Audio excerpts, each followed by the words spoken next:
지금 슬픈 것도, 기쁜 것도, 행복한 것도, 불행한 것도 모두 잠재의식 때문이다. 지금 가난한 것도, 부유한 것도, 충만한 삶을 사는 것도, 결핍된 삶을 사는 것도 모두 그 때문이다. 나는 꼭두각시 인형처럼 잠재의식의 활동에 움직여지고 있으면서도 스스로 주인이라 믿는다. 잠재의식과 상상. 아이가 차에 깔리게 되자 아이의 엄마는 초인적인 힘으로 자동차를 들어올립니다. 전쟁터에서 급박한 상황에 처한 한 작은 체구의 병사가 자신보다 몇 배나 큰 무기들과 군수품을 산 꼭대기까지 옮깁니다. 최면에 걸린 한 초등학생 여자아이가 동전을 구부립니다. 우리는 이런 현상을 과학으로 설명하지 못하기에 초자연이라는 표현을 쓰며 정면으로 다루기를 피합니다. 하지만 엄연히 존재하는 이 자연 안에서 초자연이라는 것은 존재할 수 없습니다. 단지 알려지지 않은 자연의 법칙 아래에서 일어난 현상일 뿐입니다. 과연 어떤 알려지지 않은 법칙이었을까요? 잠재의식이라는 미지의 분야입니다. 그것을 이용해 설명할 수 있는 일들입니다. 간단히 말해본다면, 나 자신을 잊게 됐을 때 잠재의식을 막고 있던 한 개의 뚜껑이 열리면서 생긴 현상입니다. 우리는 지금 나를 인식하고 있습니다. 나를 인식함과 동시에 내가 갖고 있는 한계 역시 자동적으로 인식합니다. 그런데 급박한 상황에 처하거나 혹은 일정한 암시를 통해 나에 대한 인식을 잊게 될 때 위의 기적 같은 현상이 일어납니다. 그런데 잠재의식의 이런 초월적인 현상에만 관계된 것은 아닙니다. 우리의 삶 아주 가까이에도 존재합니다. 내가 지금 기쁜 것도 혹은 우울한 것도, 내가 지금 몸이 아픈 것도 혹은 건강한 것도, 내가 지금 인간관계에서 문제를 겪고 있는 것도 혹은 충만한 것도, 내가 부지런한 것도 혹은 게으른 것도, 내가 의지가 강한 것도 혹은 계획만 세우고 실천하지 못하는 것도, 내가 지금 성공한 것도 혹은 실패한 것도, 이 모두가 잠재의식 때문입니다. 이 책의 주제는 잠재의식입니다. 그래서 정말 잠재의식이 저런 초월적인 능력을 갖고 있는지, 그리고 삶의 모든 부분에 관계하고 있는지에 대해 살펴볼 겁니다. 그런데 단지 그것에서 끝나지 않고 어떻게 하면 잠재의식을 우리가 원하는 방향으로 만들 수 있는지에 대해서도 말해볼 겁니다. 잠재의식을 변화시키는 도구는 상상입니다. 그래서 우리가 상상을 잘 통제하여 사용한다면 우리가 원하는 방향으로 잠재의식을 움직이게 할 수 있습니다. 그때 우리 안에 잠재되어 있는 커다란 힘을 사용할 수 있을 겁니다. 상상을 통해 잠재의식을 바꾸는 방법, 그리고 잠재의식을 바꿔서 현실을 바꾸는 방법, 그것을 내빌링이라 부릅니다. 현재의식과 잠재의식, 우리에게는 두 가지 의식이 존재합니다. 현재의식과 잠재의식입니다. 이렇게 깨어서 나라는 것을 인식하면서 내 주변의 추위도 인식하고, 또 배가 고프다는 나의 느낌도 인식하고, 게다가 나는 조금 있다가 낙지볶음으로 점심을 먹을 것이라고 결정하는 이성과 감각의 작용이 있는데, 그것이 현재의식입니다. 즉, 실제 결정이 이루어지는 부분은 잠재의식입니다.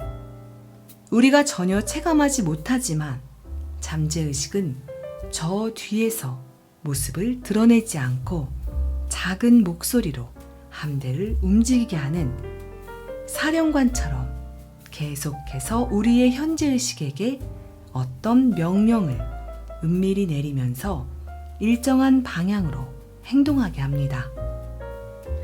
그래서 우리의 자유의지를 결정하는 것은 잠재의식이라고 말할 수 있습니다. 하지만 그 활동이 눈에 띄지 않는다는 이유로 우리는 이 잠재의식의 활동에 관심을 주지 않습니다. 정말 우리를 움직이게 하는 것이 잠재의식이라면 변화를 꿈꿀 때 그 변화의 시작은 당연히 잠재의식이어야 할 텐데 우리는 꼭두각시 인형에만 너무 신경을 쓰면서 그것을 정작 조종하는 줄에 움직임에는 신경을 쓰지 못했습니다. 이젠 행동의 근원인 잠재의식에 조금 더 신경을 써야 할 겁니다. 이 책에서 논하고 있는 변화를 만드는 기업인 네빌링은 이 잠재의식과 깊은 관련을 갖고 있습니다. 네빌 고다드는 우리 삶의 변화는 바로 이 잠재의식에서 시작되어야 한다고 말합니다. 변화의 3단계. 이제 본격적으로 변화의 원리와 그것을 정형화한 테크닉인 네빌링에 대해 살펴보겠습니다. 네빌 고다드의 이론에 따르면 변화에는 3가지 과정이 필요하다고 합니다. 첫 번째는 자아 관찰을 통해 자신의 현 위치를 제대로 아는 것이고, 두 번째는 우리가 가고자 하는 위치를 명확하게 하는 것, 그리고 세 번째는 그 위치로 가기 위해 지금 현 위치에서 분리하는 것입니다. 이 3가지 과정이 의식 안에서 이루어진다면 우리는 변화될 수 있습니다. 다음 네빌 고다드의 짤막한 강의가 그것을 더욱 확실하게 이해시켜 줄 것입니다. 네빌 고다드가 국제 신사상 모임에서 강연한 내용입니다. 우리는 형이상학을 완전히 이해하고자 이 자리에 이렇게 모였습니다. 하지만 형이상학에는 많은 다양한 주제가 있기에 그것을 몇백 자로 요약해 이곳에서 설명한다는 것은 힘든 일입니다. 하지만 지금 우리에게 직면한, 그래서 우리가 집중해서 살펴봐야 할 것을 3가지 기본적인 형태로 이야기해 보겠습니다. 바로 이 3가지는 자아 관찰, 목표의 명확함, 그리고 분리입니다. 형이상학의 진정한 목표는 개개인이 다시 태어남, 즉 근본적인 마음의 변화입니다. 그런데 자신이 지금 어떤 모습인지를 발견하기 전까지는 형이상학의 진정한 목표인 근본적인 마음의 변화가 일어나지 않습니다. 게다가 자아의 발견은 오직 삶에 대한 자신의 반응을 있는 그대로 관찰할 때에만 이룰 수 있습니다. 나의 삶에 대한 반응들의 총합은 나의 의식의 상태를 규정짓습니다.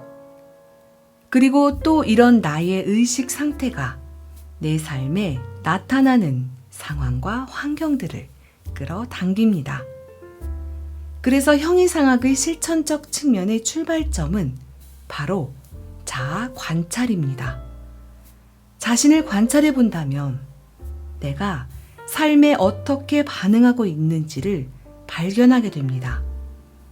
그리고 이런 반응들은 보이지 않는 자아를 형성하는데 그 비밀스러운 자신의 모습은 삶에서 일어나는 일들의 원인이 됩니다. 에머스는 인간을 둘러싸고 있는 것은 자신이 간직한 이미지다. 우리는 오직 우리가 어떤 모습인지만을 볼 수 있을 뿐이다. 라고 말했습니다. 저는 이 말을 믿습니다.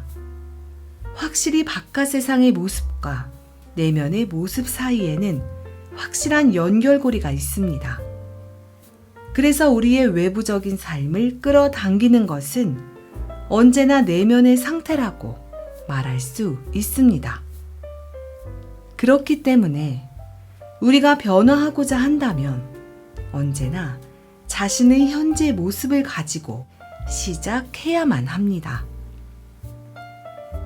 반드시 그 내면의 자아를 변화시켜야만 합니다. 자기 자신에 대해 매우 만족하고 말하는 사람이 있지만 그건 현 상황에 대한 내면 깊은 곳의 불만족의 목소리와 혐오의 목소리를 듣지 못하는 무지를 범하기 때문입니다.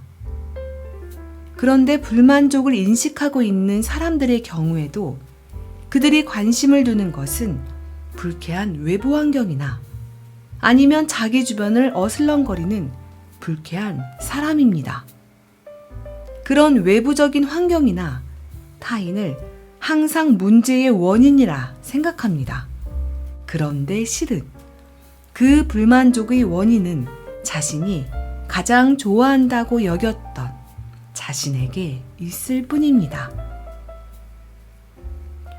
그는 자신에 대한 이미지 그대로 자신을 애워싸고 있고 오직 자신의 존재, 그는 오직 그것만을 볼 수 있다는 것을 깨닫지 못합니다. 그래서 세상의 부조리를 보며 누군가가 나를 속여 사기를 칠 수 있다고 생각하지만 그것의 원인은 자신 안에 담겨 있는 사기성이 항상 원인이었단 것을 모릅니다. 이 진실을 깨닫게 되었을 때 우리는 충격을 받습니다. 자아 관찰을 통해 우리는 남을 속이려는 자가 누구였는지 밝혀내게 되고 그것이 자신임을 깨닫기 때문입니다. 하지만 우리는 변화시키고자 한다면 자신에 대한 충격과 혐오를 넘어서 이 자아를 받아들여야만 합니다. 지금 이 순간 여러분 내면의 상태를 주의 깊게 보세요. 여러분은 어떤 생각들에 동의하고 있습니까? 여러분은 어떤 느낌들을 자신의 것으로 생각합니까?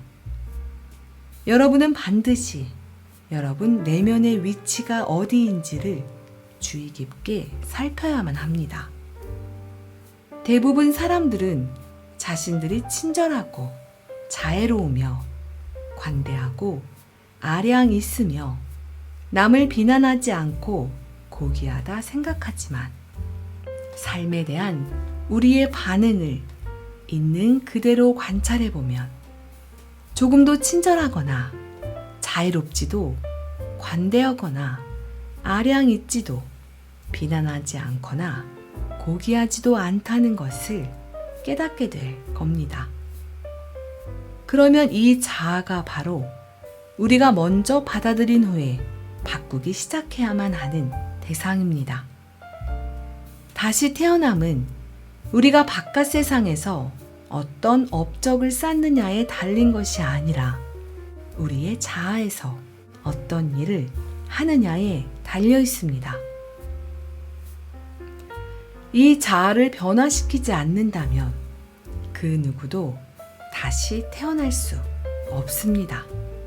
내 삶에 대한 반응들이 완전히 새롭게 변화되어 그것이 내 삶이 될 때, 다시 말해 의식의 변화가 찾아왔을 때, 바로 이때 영적인 거듭남은 이루어집니다. 삶에 대한 여러분의 반응을 있는 그대로 관찰해 반드시 변화시켜야만 하는 자아를 발견했다면 이제 하나의 목적을 명확하게 해야만 합니다. 다시 말해 여러분은 보이지 않는 곳에 숨어있던 여러분의 실제 모습 대신에 여러분이 되고자 하는 모습을 명확히 해야만 합니다. 이렇게 아주 뚜렷해진 목표를 가지고 여러분은 여러분이 깨어서 활동하는 시간 동안 행해지는 여러분의 모든 반응들을 이 목표와 관련지어 주의 깊게 살펴보아야만 합니다. 이렇게 하는 이유는 앞서 말씀드렸듯이 우리 모두는 삶에 대한 자신의 반응들의 총합이라 일컬어지는 일정한 의식 상태 안에서 살고 있기 때문입니다. 따라서 하나의 목적을 명확하게 함으로써 여러분은 하나의 의식 상태를 명확하게 한 겁니다. 그리고 그 의식 상태는 다른 의식 상태처럼 삶에 대한 고유의 반응을 지니고 있습니다. 예를 들어 보겠습니다. 만약 어떤 소문이나 무익한 평가가 한 사람에게는 걱정스러운 반응을 일으키는 반면 어떤 다른 사람에게는 아무런 반응도 일어나게 하지 않는다면 이것은 이 두 사람이 서로 다른 의식 상태에서 살고 있다는 확실한 증거입니다. 만약 여러분의 목적을 고귀하고 관대하고 담대하고 이해심 많은 사람이라 잡았다면 여러분은 매일 일상에서 일어나는 사건들에 대한 자신의 반응을 살핌으로써 여러분 자신이 여러분의 이상에 충실히 잘 따르고 있는지를 쉽게 알 수 있습니다. 만약 여러분의 이상에 충실히 잘 따르고 있다면 여러분의 반응은 여러분의 목적과 일치할 겁니다. 왜냐하면 여러분은 여러분의 목적과 하나가 되었기에 목적에서부터 생각할 것이기 때문입니다. 반면에 여러분의 반응이 여러분의 이상과 일치하지 않았다면 여러분은 여러분의 이상과 분리되어 있는 것이고 오직 그것을 생각하고 있다는 명확한 증거입니다. 이제 여러분은 여러분이 되고자 하는 사랑스러운 존재라는 것을 받아들이세요. 그런 후에 일상에서 여러분의 반응을 그 받아들인 것과 관련하여 살펴보십시오. 여러분의 반응은 여러분이 활동하는 의식의 상태를 말해줄 겁니다. 바로 이것이 세 번째 기본, 분리로 들어가는 자리입니다. 모든 것은 의식이 모습을 드러낸 것임을 깨닫고 우리가 나타내고 싶은 특정한 상태를 명확히 한 후에 이제 우리는 그 상태에 들어가는 작업에 착수합니다. 변화하고자 한다면 우리는 정신적인 현 위치에서 목표로 삼은 정신적 위치로 옮겨가야 하기 때문입니다. 분리를 연습하는 목적은 삶에 대한 우리의 현재 반응으로부터 우리를 분리해서 우리가 목적한 것과 하나 되기 위해서입니다. 연습을 통해 이런 내면의 분리가 개발되어야만 합니다. 처음 이것을 할 때는 우리가 원하지 않는 상태에서 우리 자신을 분리시킬 힘이 없는 듯이 느껴집니다. 그 이유는 지금껏 우리는 모든 감정과 모든 반응들을 자연스럽게 받아들여서 그것들을 자신의 존재로 생각했기 때문입니다. 우리의 현재 반응들이란 우리 자신과 분리시킬 수 있는 하나의 의식 상태에 지나지 않는다는 것을 모르기 때문에 우리는 문제들을 내부의 상태가 아닌 외부 상황이라 여기면서 문제들에 둘러싸인 채 계속해서 제자리 걸음을 했습니다. 바로 이것이 우리가 왜 목적을 명확하게 한 후에 그 목적의 관점에서 우리 자신을 계속해서 관찰해야 하는지를 말해줍니다. 제가 여러분에게 말하고자 했던 것은 첫째, 자아 관찰에서 시작해 둘째, 원하는 것이 무엇인가? 라고 묻는 것입니다. 그런 후에 모든 부정적인 상태로부터 분리해서 여러분이 목적으로 삼은 것에 하나가 되는 것입니다. 이 마지막 상태인 목적과 하나가 되는 것은 소망이 성취된 느낌을 자주 취해보는 것으로 이루어집니다. 우리는 일상에서의 모든 분쟁과 사건들 한가운데에서 우리의 부정적인 감정과 생각으로부터 우리 자신을 분리하는 것을 해봐야만 합니다. 현재 반응에서 자신을 분리시켜 자신의 목적과 하나 되게 만들지 못했다면 그 누구도 현재의 모습에서 조금도 달라질 수 없습니다.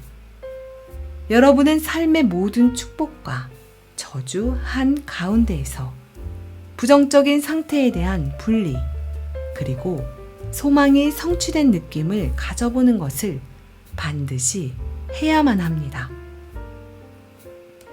진정한 형이상학자의 길은 어떤 운둔의 길이 아닌 삶이라 부르는 것 한가운데에 놓여 있습니다. 우리가 진리를 듣는 자를 넘어서 진실로 진리를 행하는 자가 되려 한다면 우리는 항상 자아의 관찰과 목적에서 생각하는 것, 그리고 부정적인 감정과 생각으로부터의 분리를 해야만 합니다. 이 세 가지 기본을 연습하십시오. 여러분의 의식이 더 높은 곳에서 깨어나게 될 것입니다. 항상 명심하세요. 여러분의 삶을 이끌어온 것은 여러분의 의식 상태입니다. 저 높은 곳으로 오르십시오.